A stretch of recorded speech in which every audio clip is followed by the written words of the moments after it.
The Ray-Ban Metas finally got the update to be able to film videos at 60 frames per second. This was announced during the Meta Connect about a month ago, and finally a month later, it's finally rolling out. Now I thought this was only going to be a feature on the Gen 2 models, but I was surprised to see it available on my Gen 1 Metas as well. In case you're wondering, I'm on version 19.2 on both of my Metas. Video stabilization settings have finally been added too. You can choose between low, medium, high, or on auto select. As you can see here, low maintains action but removes high jitter. Medium has some stabilization and horizon correction, and high is the smoothest stabilization. You can only choose the stabilization when filming in 1080p at 30 frames per second. Otherwise, it defaults to medium stabilization. The effects are applied to your videos when they're imported. So 60 frames per second is only available when filming at 1080p. But yeah, let's check out some footage I took real quick with my Gen 2 Metas at 60 frames per second.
I am not comfortable on my board, don't judge my slow speed. That was not filmed in slow motion. The slow motion feature in hyperlapse isn't available yet, but hopefully that will roll out soon.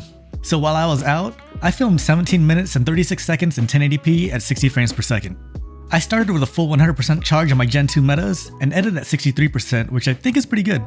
Now I filmed this whole video in 60 frames per second, so everything is going to look super smooth.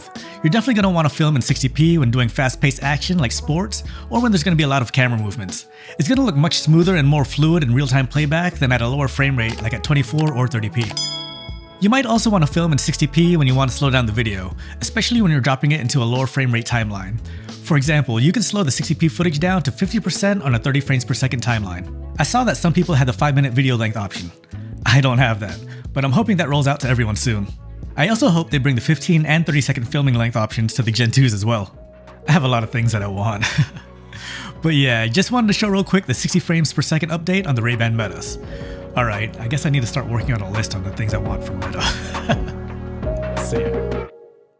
So 60 frames, you definitely want to go, you're definitely going to want, nope. My teleprompter is falling behind. It's going to look much smoother and more fluid in real-time playback than it would at a lower frame rate. I like it. But yeah, I just wanted to show you real quick the 60 frames per second update on the Did I don't even know what I said, honestly.